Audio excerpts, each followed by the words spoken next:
Well, good evening, Facebook followers. Thank you so much for tuning in tonight for the third and final video in our Building Readers series.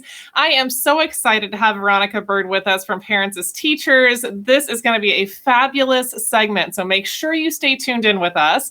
I will tell you more about Veronica in just a moment, but first I want to update you a little bit on some of the latest things happening here at the Kansas Children's Discovery Center. Those of you who have been following us know that we have been closed indoors, but open outdoors for time-ticketed entry. This has not been the best week for outdoor play. Even I will admit that, even though I'm a big fan of having kids play outside, it's been pretty chilly. So we haven't had sessions this week, but we'll be getting back to those. We have some really nice weather this weekend. And after we have had these cold days, those 50-degree days this weekend will feel really, really good. So it's a good time to hop on our website at kansasdiscovery.org/playtime and get your spot reserved for this weekend for some fun outdoor play. And we are hoping to make some exciting announcements about our indoor facility just as soon as possible. Not quite there yet, but we're getting there. Tonight, we are so excited to bring you some awesome information from Veronica Byrd with Parents as Teachers. And I want to tell you a little bit about Veronica before we get started. So Veronica is originally from Topeka, native Topekan. We always love that. She is a big fan of working with others and actively participating in programs and community functions. And she's been doing that since a very early age. She's a mother, a grandmother, a sister, and a friend, and we all need those people. She earned a bachelor's in mass media from Washburn University, and Ichabod, I love that. Way to go, Veronica, go Bods. And she is a certified black belt speaker. She's also a certified parent educator and currently serves as the site coordinator for the Pine Ridge Partnership Parents as Teachers program in Topeka. They are doing amazing work out there, and she will tell us all about it tonight.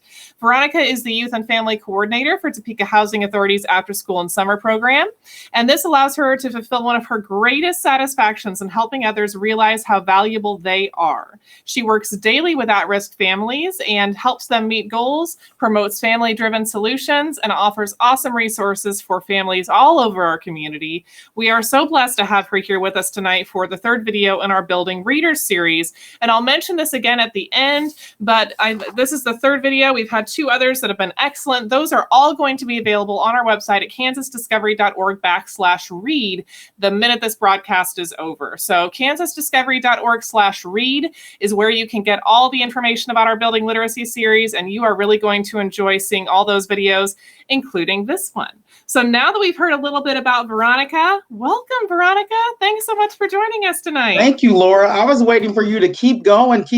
You made me sound so good. Oh man, well, you are going to make yourself sound good, and you're going to be able to hear or share a lot about our local families and all the great things they're doing and all the wonderful ways you can help support them during tonight's broadcast. Guys, I'm going to have a lot of questions for Veronica. I have some that have been submitted in advance from our families, but if you have any questions for her at any time during the discussion tonight, just post those down in the comments and we'll get them directed. So if you have any questions for her, any comments, maybe you're a Parents as Teachers family and you want to talk about that program and how it's helped your family. I'm a Parents as Teachers family. I know how important that was for us. Post in the comments, let us know your thoughts, feelings, questions, and we will bring those into our broadcast.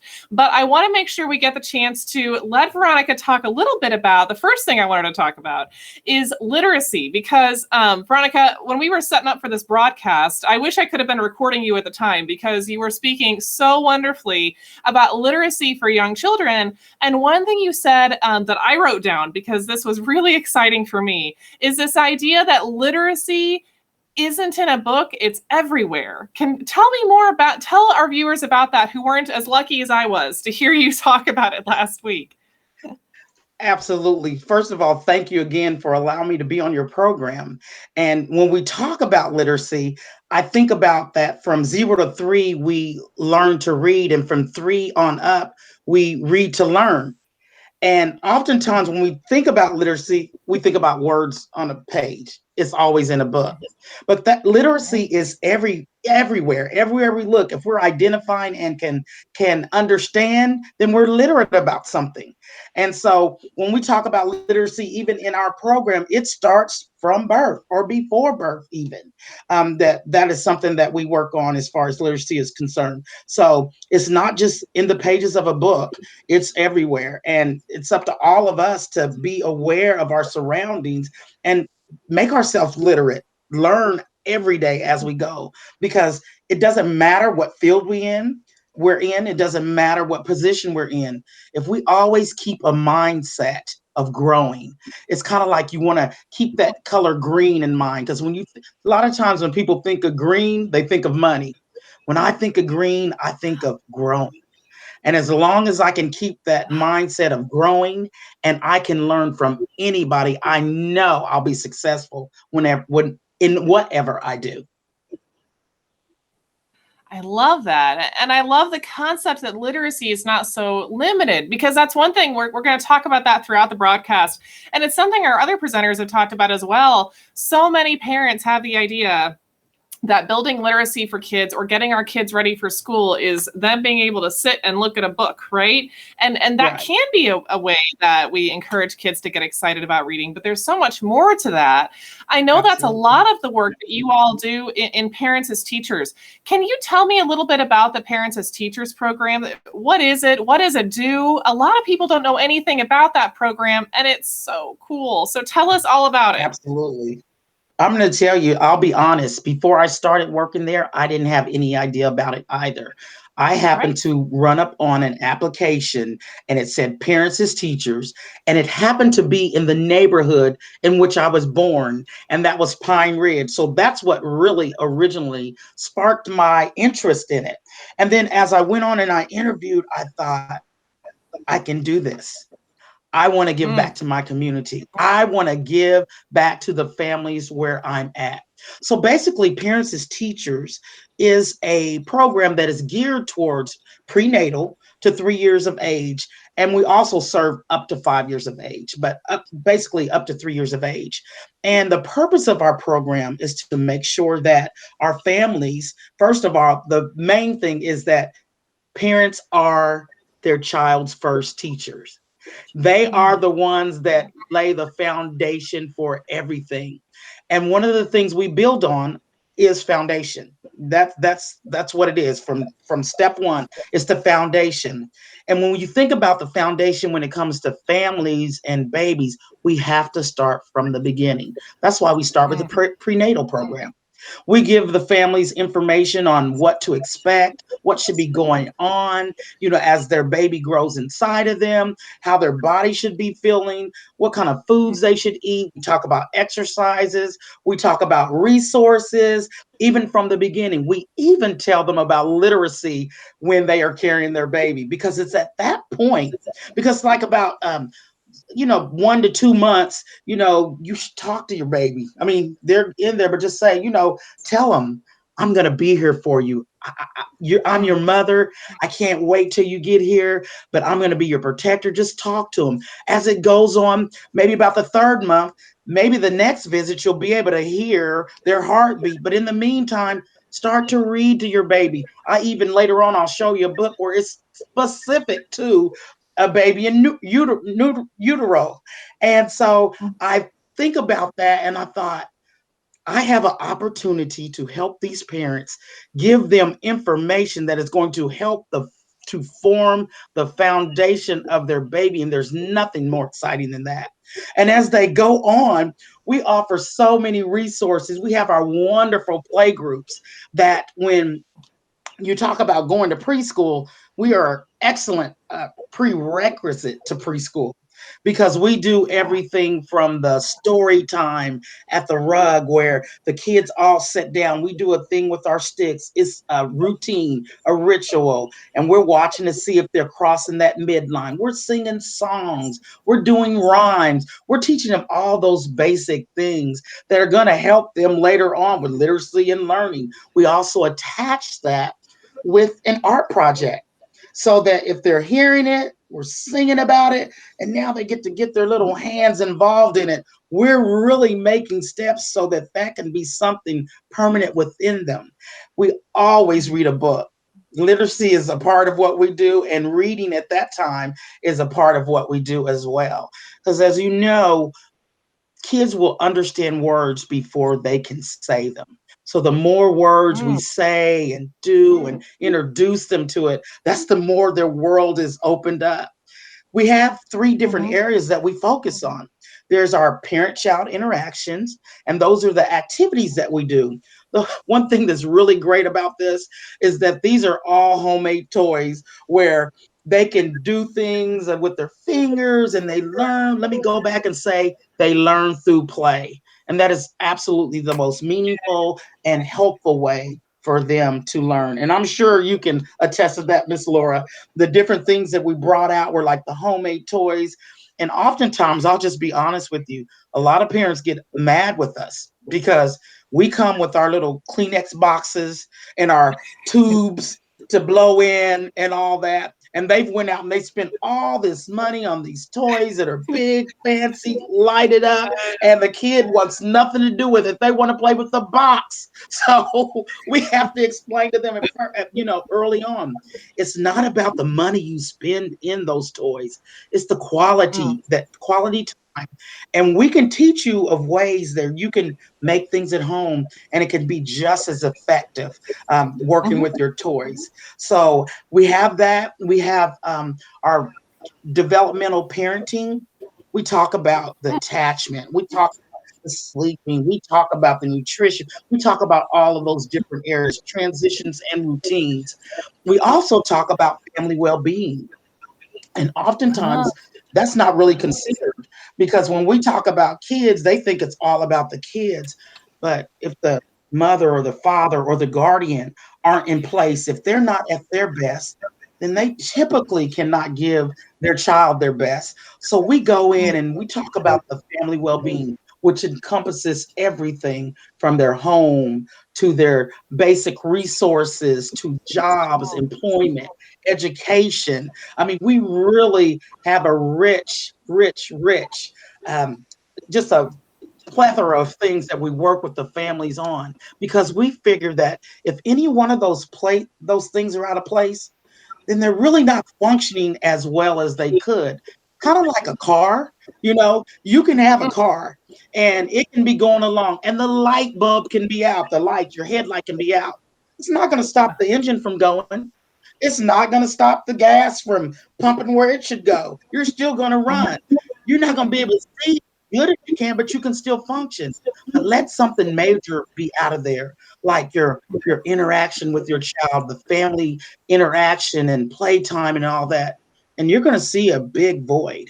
And sometimes they don't even realize that those things are missing because they're not aware. So we really go in, and I pride myself on going in, because this is what Parents as Teachers teaches us, to go in and meet the families where they're at. And one of the most exciting things for me is to see a family that maybe isn't quite as sure of themselves.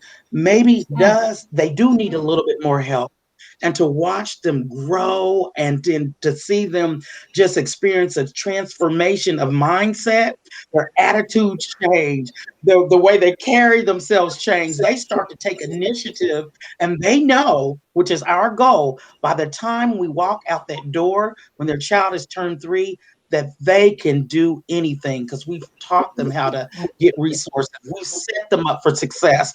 Instead of giving a handout, we're giving them a hand up. And that's what our program is all about. Parents as teachers. Yes, that is a great commercial for parents as teachers, like that encapsulated. Perfect. And yes, as a parent and other parents as teachers, families, weigh in on the comments, talk about what that experience was like for you. For my family, it was amazingly powerful for us. So this was when my first daughter was born. She's 6 now, but when she was born, being a first-time mom and dad, we were overwhelmed by everything and every detail. And it is so difficult. It's not hard to get advice when you have a baby. Everybody at the grocery store wants to tell you how you think you should parent, but it's tough to get the right information. It's tough to get trustworthy information. It's hard to to feel confident in your own instincts as a parent. So I feel like that's what Parents as Teachers did for me. And we got signed up for that program and had the educator come out, and it was just a wonderful opportunity to hear about the things we were doing well and to hear about the places where we could improve. And you're right, the homemade toys. I think we played with like file folders and Velcro until they were tattered. My kids loved those things so much that parents I have would bring out samples. little ribbons, and those things were wonderful though, because they took into account what my kiddo wanted to do, and it let them explore. And I think that's what Parents as Teachers does really well, is they take these really big developmental concepts. You're talking about the brain science of how children learn, and they make that accessible and understandable and usable for parents who are stressed and overwhelmed and not sleeping because they have a baby, right? Can I tell you, whoever your educator was did an excellent job, because you were saying things that I even forgot. Because one of the main things we say is follow your child's lead. A lot of times we want to put people in an environment and we want them to be us. But we want to make this a time where you watch and follow what they're doing. That's a way where you can find out even where those windows of opportunities are, those windows of a development. Because whatever they're doing at the time, whether it's banging or touching, maybe that's the sensory going. If they're using their voice, maybe that's that language developing, that's that time, So there's always, I love it because you're saying things that truly you didn't forget. Even you said she was 6. So that's wonderful that we're providing information that lasts and it's sustainable. So that's great. That's really great. No, we had awesome educators. They're all awesome educators at Parents as Teachers. We were lucky to have Sherry, who's now, of course, with the Learn and Play bus at the library, fantastic resource. And then we later had Miss Regina. My husband also loved Miss Regina's bilingual play group. Parents as Teachers play groups are so great. What's the status of those? Yeah. I imagine those aren't happening now, but I'm sure they'll come back eventually. Is that right, Veronica?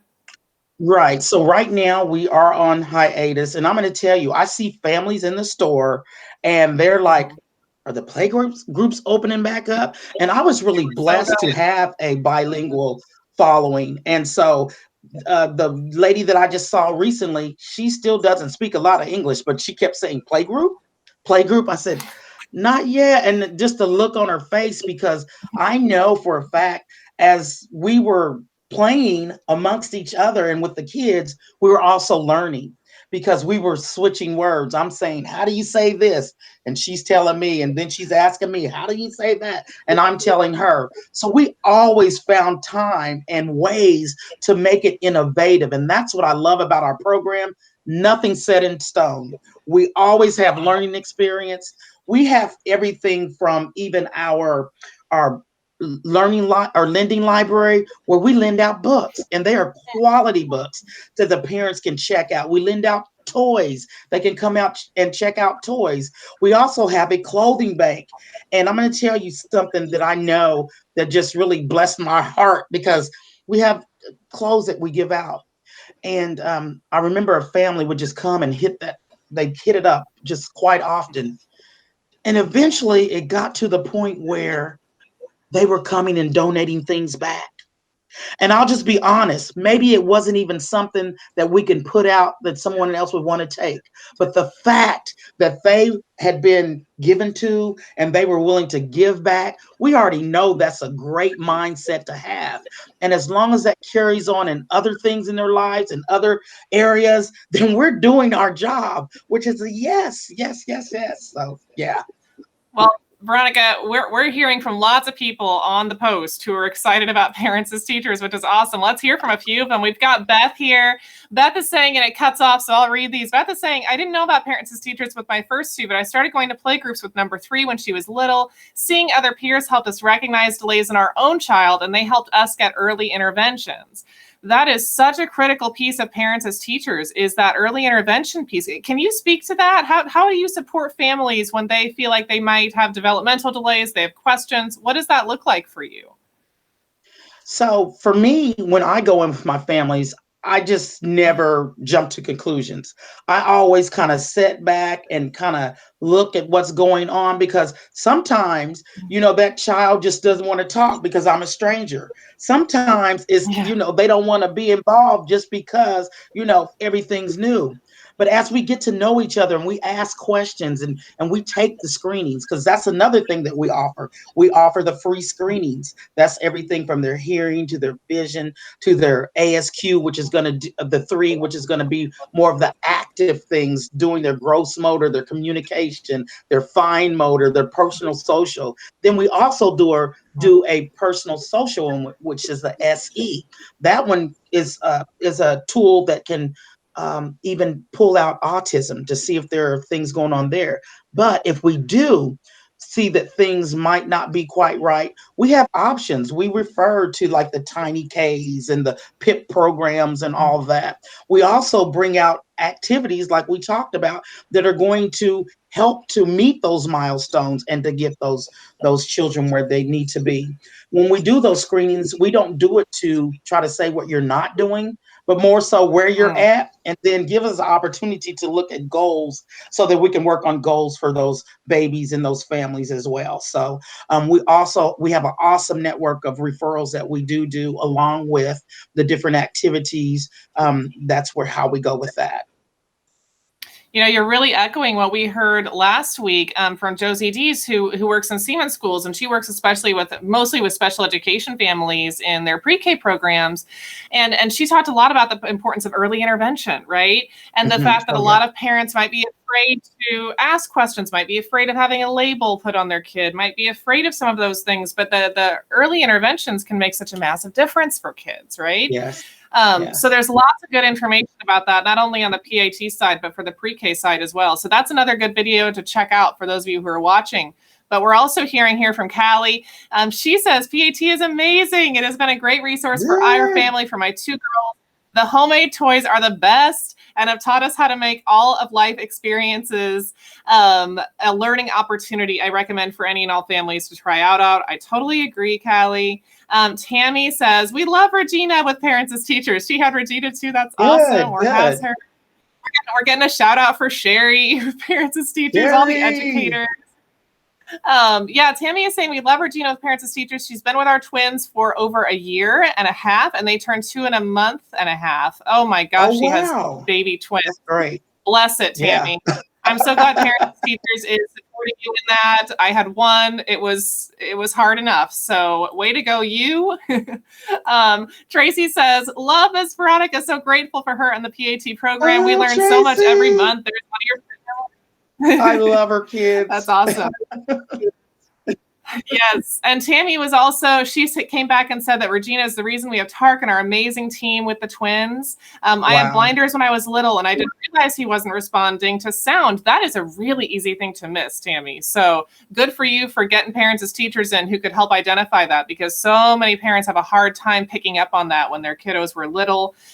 He was getting ear infections, she's saying, and we would never have known Right. about this since we don't have the support that others do. It's just my husband and I as first-time parents. We owe Regina so much for getting us set up with them, and we love our TARC team. It's a wonderful support. What a glowing Great. endorsement for Good. the Good. program for these Yes, Regina. families. Where you at, Regina? I know, yeah, Yeah. Regina needs to watch this Yeah. for sure. Yeah.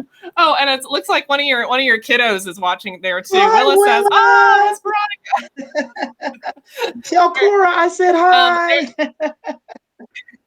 All these Well, I kids are will going to be tell you like, "I saw another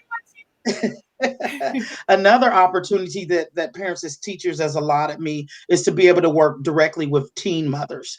So I actually get a chance to go to the school and you." work with the parents. And so a lot of times the father might be involved and they may not be involved, but either way, that one-on-one interaction and that support is just a whole nother realm. A lot of them are very young, and so they're still kids Oh. themselves. So for me to come in and not just ask about their baby, but to ask about them, it's so encouraging that the majority, and this is really crazy, the majority of the teens that I work with, they excel.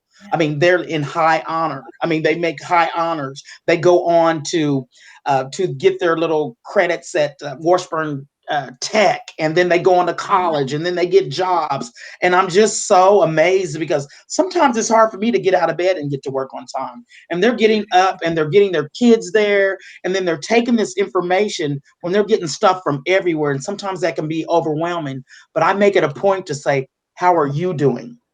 What is it that you need? So that's another aspect that parents as teachers has allowed that's not typical because everybody doesn't have that teen program that they've allowed me to go in, and my kids are amazing. One of my children, she's not a child, she's going to be adult here shortly. She just graduated early here in spring, just the last week. She has two children, but she graduated with all A's and a B.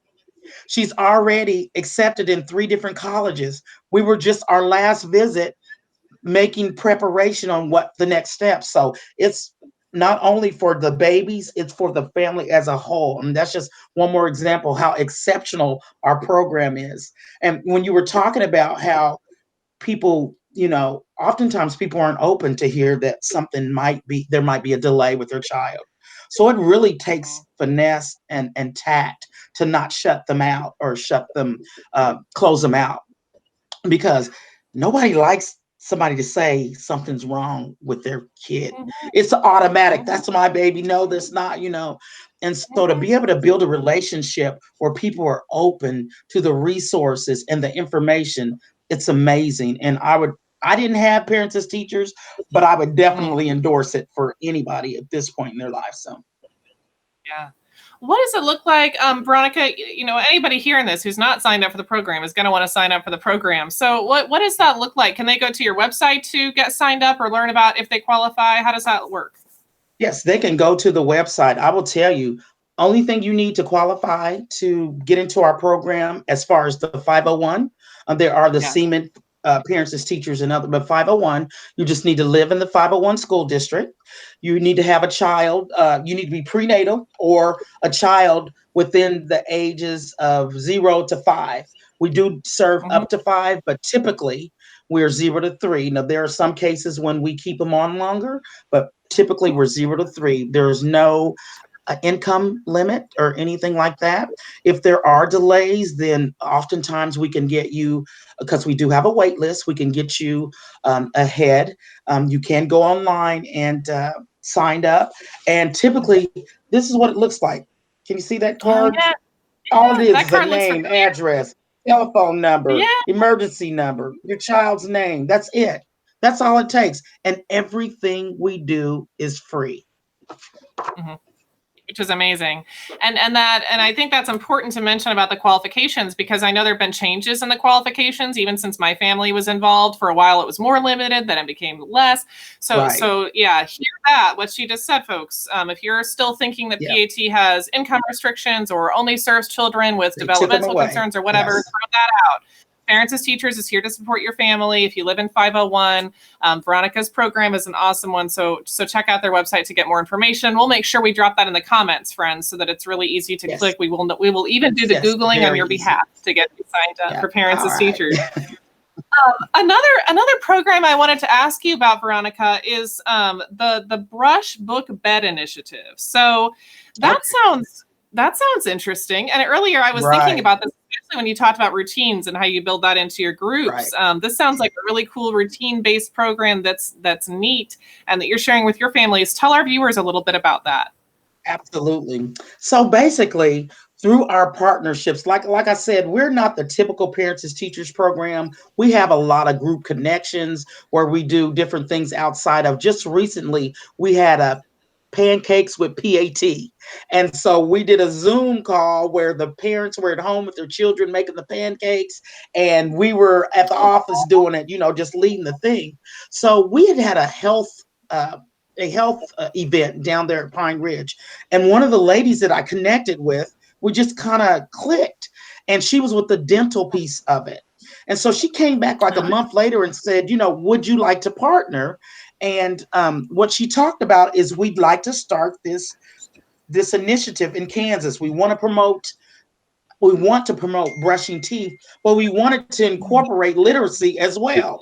And so we talked about it. And so it turned out it's the brush, book, bed. So you brush your teeth, you read a book, and you go to bed. Because oftentimes when you ask parents, what time do they go to bed? Oh, whenever they get ready. And we just wait till they get sleepy.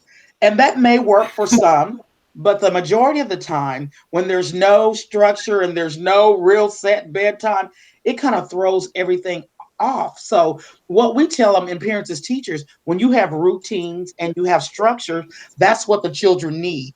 Even though they fight it, once they get used to it, they need it and they want it, because when they're in that routine and it's taken away, everything gets chaotic. It'll also help you because you already know at this time, once they go to bed, then I can get this done, or once they do this. And so, as we begin to brainstorm and talk about it, the importance of brushing teeth, because it affects not only the children, but adults even as well. It can keep someone from even getting a job because they're not smiling or they feel embarrassed or whatever. So, we talked about all those things that, how it affects little ones, the milk in the bottom of their mouth and rotting their teeth out before their teeth come in, that milk sitting in there. And we wanted to get all this information in.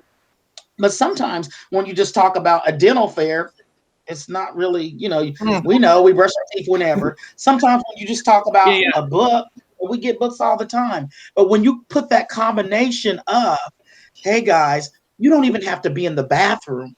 You can put the little bit of toothpaste on the toothbrush. Let the kid lay in bed. It doesn't matter. They tell you don't rinse. I never really got used to that concept, but they say don't rinse. Let them do it. And while they're relaxing and doing that, go ahead and read that book. And that gets them in a state of calmness. And it's easier for them just to go ahead and get into bed. So that's a program that was piloted down there with the Parents as Teachers program, and they're taking it statewide. It's also it should be in the Seaman district as well as Washburn Rural District, but it's definitely something that they're trying to do statewide. And the good thing about it, as we were talking about that, we give them the books to read and to have. So that's typically, in a nutshell, what the Brush Book Bed program is. You can teaching the parent to look into their own child's mouth, letting them know that don't wait until they're 3 and 4 years old. At 1 years old is when we suggest it, because it's like kind of like when you're sending the child to school at 4 and 5, they've never been away from you, and all of a sudden you're like, here's go to these strangers. They panic, you panic because they're crying. Sending a child to a dentist after they're 4 and 5 years old and they've never had a good experience, they see this person in the white coat, and it can be kind of threatening and scary.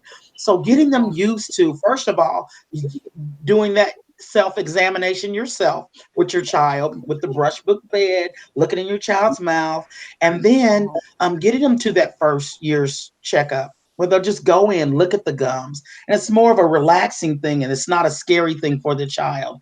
They'll be more apt to be excited about going to the dentist. So that's another thing that came out of that too as well. We can just give them information, little tidbits. I know one thing that I learned, and I feel crazy, but I learned it while we were doing this program, is that as an adult, you only need a pea size of toothpaste.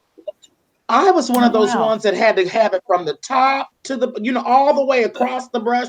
If it wasn't all the way across, I'm squeezing, and you know what I mean? But it's not necessary. It's more of the brush action, the friction that you need to get in there. You know what I'm saying? So as I'm teaching, I'm learning as well. And that's another reason why I love this program so much. We talk about, a lot of people didn't want their child to have the toothpaste because of the fluoride. But if you're using the proper amount, which is just a smear, it's not going to hurt. So, yeah, that's the brush book bed. I love that. It's memorable. It's easy to remember the brush book bread, and it's a part of your routine. We have, again, I've referenced our past few building literacy series videos, but for those folks who are watching, we have a whole line of Ask the Expert videos on our website. And one of those we have that echoes a ton of what Veronica was just talking about is the one we did with Dr. Vaughn when we did Ask a Pediatric Dentist. So I think she'd really love that brush book bread concept you guys have got. And she has a lot of great information about kids' teeth. So check out that video. And we also did Amy Howe, who's a pediatric sleep consultant. So there's a good sleep one. So all these experts have some really similar thoughts about health for littles and how important that is, right? And here you're hearing Veronica talk about kids' brains and their development, but that also the teeth and the sleep and all those things are really critical for those kiddos. So check out all those resources. But Parents as Teachers is such a good one. Yeah, Veronica, go ahead. Can I tell you about another program that actually Sally Wright, when she was down there working with me, we had she had got in touch with a guy named Lou Mills. It was an older retired teacher, and he went blind. But what he realized was the importance of literacy. So he had actually came to her, and he wanted to give back. And so they came up with this concept of Take 10. And what it was is they just encouraged parents to take 10 minutes a day to read. And it could be 2 minutes here, 3 minutes there, 5 minutes somewhere else, and 1 minute another, but 10 minutes a day to read to your child, because the more they see and hear, it's going to open, their brains are connecting. And when they go to talking, they're going to have so much language and just familiarity that it's just amazing.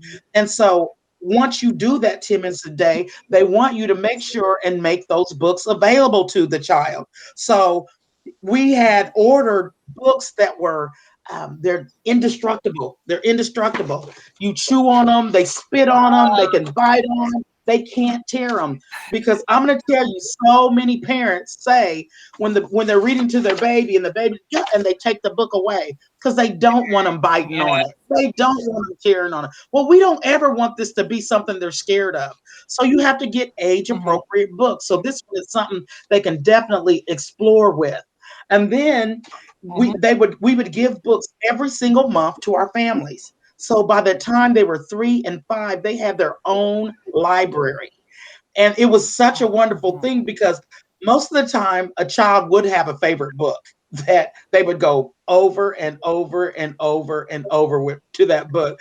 And even though the parents might get tired of it, that's a wonderful thing, that repetition, that what they're getting, and it's just instilling and instilling. So that's a program that actually came out of nowhere because of Sally and a man that wanted to give back. We also did bags because they have to have somewhere to keep them. We don't want it like books are just thrown all over the place. If you don't have a bookcase, put them in an area where they know where they're available, but they're always accessible, but they're neat. And so we would put the child's fingerprints, paint it, and put it on their bag. So they have their own special bag with their 10 little fingers to remind them to read 10 minutes a day. So that's something that even parents at home, you don't have to be a part of Parents as Teachers. Just remember, reading 10 minutes a day makes a difference. It makes all the world, it makes all the difference in the world. So. Okay, but here's my question that I have as a parent. What if my kid is not into books? So there's such a range with kiddos, and some just love to sit on laps and read books, and some of them, like my son, wants to just climb up the curtains when I'm trying to read him books. He won't sit in my lap and listen to a book. So how do I encourage literacy with a kid who's just not feeling it? So I'm going to tell you, that's oftentimes that's what the kid is not doing, feeling it. But if you start young, they're more apt to be able to appreciate those things. It's kind of like a home environment type of thing. If literacy is a big part of the home, then it's more than likely, if the parent reads with the child consistently, they have the books readily available, then they will be attracted to it. But that's not just enough. There are kids that won't sit still. And what I suggest is that you get a book that they may be interested in. If they have to be the one that goes to the store with you and say, I want that one, or if you see they're interested in trucks or cars or something, get them something that's going to make them, interested in reading. Now, I have several people that have two children. The one lady has a baby where we encourage you to read to your baby. Remember, we started way in the womb, and we certainly encourage you to keep reading as your baby grows, and when they're born, keep reading. And then she has another one that's a toddler, that's more of what you were talking about. They're running around, they're not trying to see nothing. And so what I Right. suggested to her, you go ahead and read that book. And I mean, you put emphasis on the big red ball that's bouncing all around. And as you read to that baby, you will be surprised how your toddler stops, and the next thing you know, he wants to get, or she wants to get in there and see what's going on and wants to be a part of it. But all children are different, and you definitely have to try different things. Try to get something that they may be interested in. If there's a cartoon character or something that they may be drawn to, or something that they like, maybe that might help as well. But definitely make it their own. You follow their lead. Don't force them, because it should never be a punishment. If you have to read in minutes at a time and read another book, hey, let's finish page 2. It may take you all day long to finish 5 pages, but they're still getting those words. They're still getting that picture, that image, that literacy. So it's all good. You just make it yours. Adapt it to your family. They have even the So finger you don't have plays. to finish the whole book in one setting to have it Oh be no. beneficial. Oh no. Nope, nope. When you're reading that book, just take your finger, you can even take their finger and take it left to right. Maybe they want to be involved. Get some of the touchy-feely books. A lot of times kids want to do that touchy-feely thing. That's soft. Let them rub it on their face. Make it interesting. You definitely have to use voice inflection, because you can't interest me if you're just, and the dog said roof, roof. But if you said, and the dog said roof, roof, I'm like, where? You have to just bring your inner kid out. Nobody else is looking. You have to make it exciting to your kid. Use your voice inflection. Touch the book. Describe what's going on. Ask them about it. He has on red like you have on red. Where's the ball? Where's you go get your ball? Hold it while, just be creative is all I can say. And just try different things. Talk to other parents. That was another good thing about our play groups, that you literally made friends with other parents. As you sat around and we ate our snack, one parent would talk about something, and guess what? You would be surprised at how other people have either experienced what you're going through, because you think you're the only one. And they're like, oh, don't even worry about it. This is what you do. This is how I did it.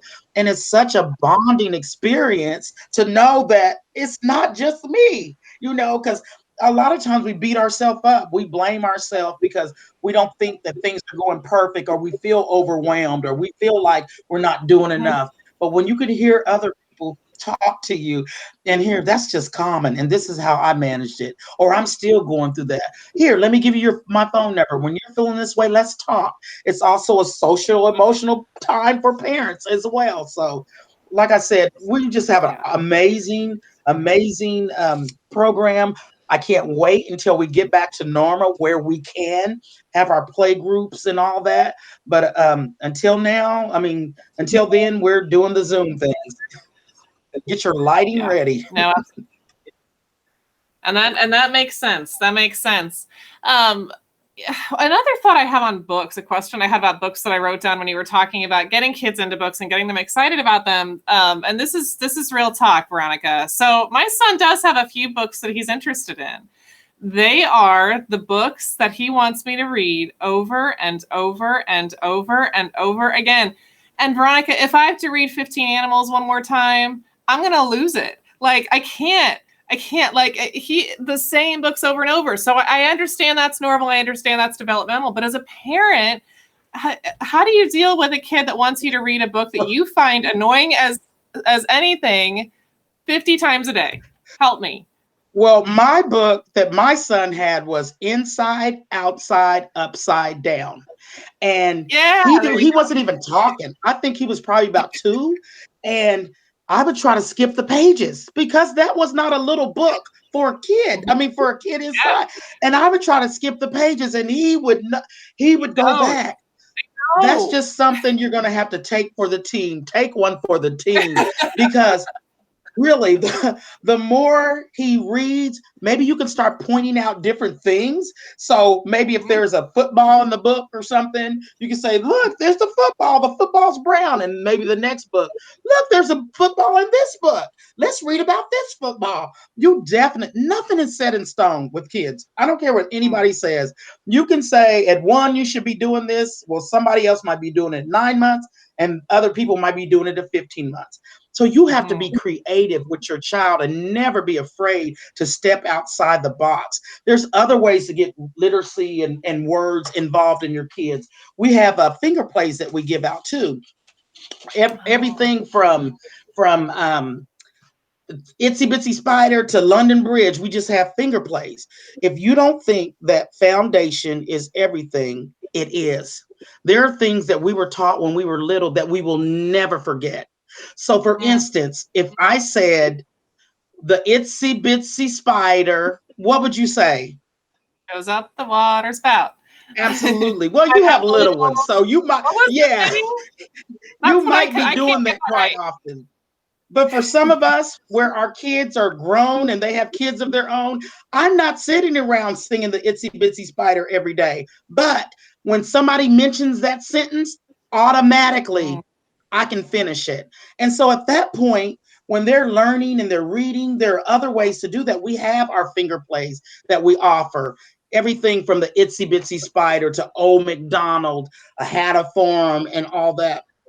And they say if your child can remember 8 finger plays, 8 rhymes by the time they are 4 years old, when they enter third grade, they'll be one of the best readers. If they Wow. can remember 8 finger plays or rhymes by the time they Mhm. turn 4, they're going to be one of the best readers in the third grade. If I had known that, I didn't know, but luckily, for whatever reason, my son just loved books. And I see him now, him and his daughter are reading a book together. Like he's sitting there That. reading, she's reading. So I happened to be lucky and run up on it. I did not know, which I thank goodness for parents as teachers because it's not something that parents have to guess at. We actually come in with quality information. We actually have so many resources. We have even Miss Tucker that got on the little live and said hi to me. She actually is on our advisory board. We have so many Great. ways for even parents to get involved and be a part of their kids learning and growing and then giving back to the community. So Mhm.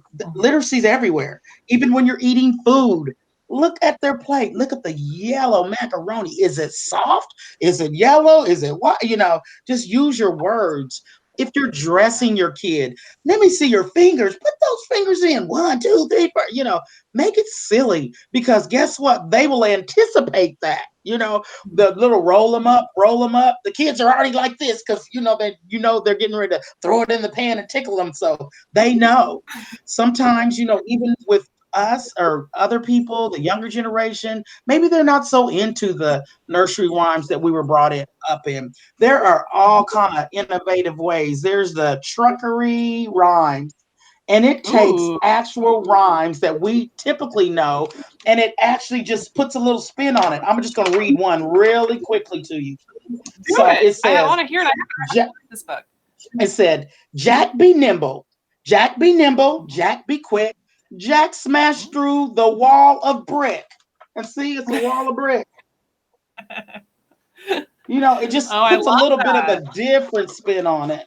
You just have to look for different ways to make it interesting to your kid. And there are all kind of things out there. Here's Rockabye Mixer. Rockabye Mixer at the site top. When the wind blows, the building will rock. When the beams break, the mixer will fall, and down will come Melvin, bricks, beams, and all. And then it has trucks on there. Oh, So I that love might be it. interesting to some of your other kids, little trucks that Oh yeah. exist. And I So love there's that kind all of kind of shaking up ways the to, rhyme. yeah, That's there's so all kind of fun. ways to make it interesting for them. You Yeah. just have to be creative and look around and ask, so for sure, for sure. Well, and the other thing I love about those rhymes and putting your own spin on it is if kids are familiar with the traditional wording, if they know Itsy Bitsy Spider, if they know Jack Be Nimble, Yes, changing words up is really funny for yes, kids and really yes. silly. And they love it, love it, love it when we say things wrong. We found that with Right, songs, right, absolutely. and rhymes. And that can be really fun for them. So again, parents can be silly. I love that message because that's empowering for parents. And sometimes parenting is so Oh, you stressful, have to it's be. hard to remember that You silliness got to be silly. is awesome. Tracy here is talking about how much she enjoys. Her kids enjoy teaching other kids their finger plays, which is what an awesome idea, Oh, Tracy. I good, bet that's really good. empowering for the kids, especially round and round the garden. Now we have a video that shows round Yeah, and round the garden. Is that one you can teach us yeah. though? Let me That's a see. It good one. goes round and I don't know the words all the way. It's round and round the garden we go, and then it goes. You got to run up the arm or something like that. Do you remember the words? Okay, well, Tracy will have to tell us if we get it right. Miss Sally taught me this one. I Yeah, think it's, I don't remember the hand gesture. yeah. It Go goes ahead. round and round the Yeah, garden, go ahead. goes the little mouse. One, is it step? One step, two step, runs into the house. And then you get to Yeah, tickle and he runs kiddo. up the. We have that one. Tracy, tell me if I got the words right. Or Sally. Um, goes a little, there you go. Tracy's helping us out. She's posting. Poor Tracy. She's like, these ladies need help. We Hey, do. We Tracy do. is So the she's got best. Trust me. When we did the we, pancake, when we did the pancake group connection, they actually did a pancake finger play, and her little girls were on the video, and they were throwing their hands up, throwing the pancake in the air, and mixing. I was so oh, proud and yeah. happy. I was grinning from ear to ear. So I know those finger plays even make a difference. Singing songs, get silly, sing the songs, make up stuff. If you got to go, eat your breakfast. I got to go eat my breakfast. I mean, make it up, you know. Be free, be a kid again. That's one thing that I'll probably never stop doing. And that's feeling young and being young and not being afraid to be silly, not being afraid to be loose and just making somebody else smile or laugh.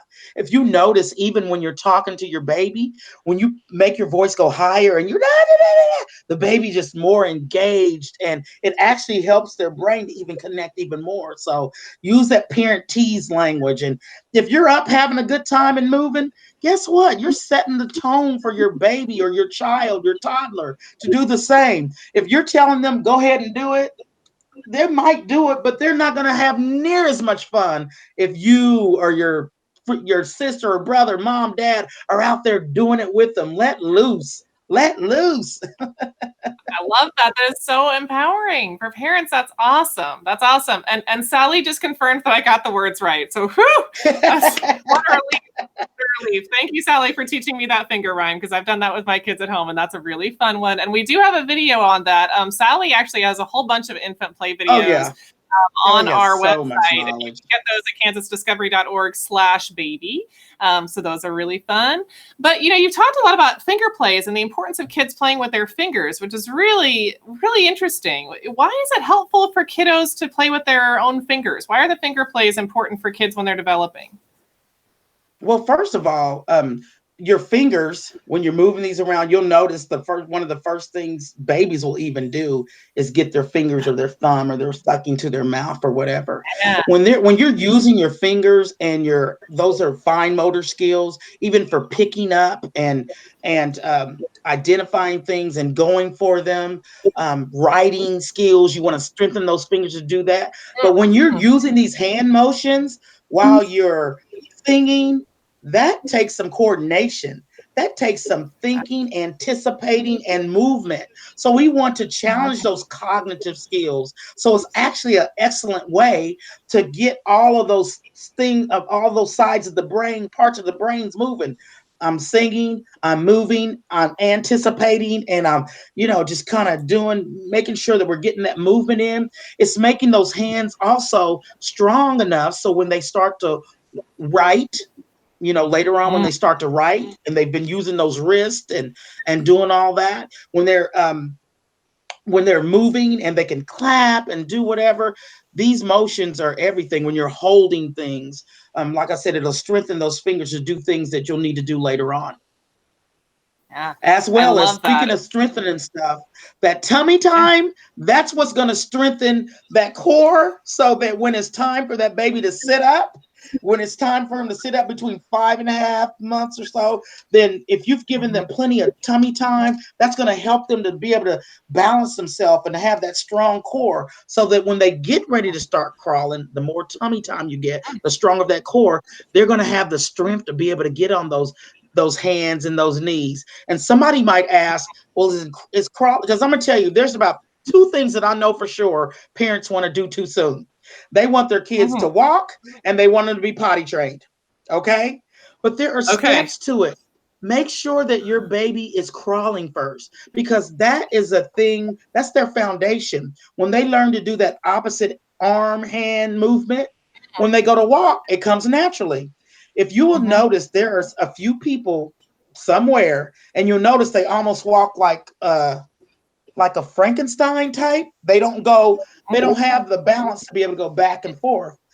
If you Mhm. ask them, it might be that they never got that foundation of being able to coordinate using that opposite, arm and the Mhm. knee up and down. So crawling is important. So that tummy time starts that good core, and then they'll be able to set up and they'll get on those hands and knees. And then the next thing you know, then it's time to cruise, stoop, cruise, Mm. and then they walk. And then the other thing they want to do too soon is potty train. I want my child to be potty trained by 9 months. Of course. I'm like, okay, wait a minute. There's a few things they need to be able to do. Can they even talk yet? They need to be able to say the word potty or some type of word to indicate. They need to be able to pull their clothes down so they don't have accidents.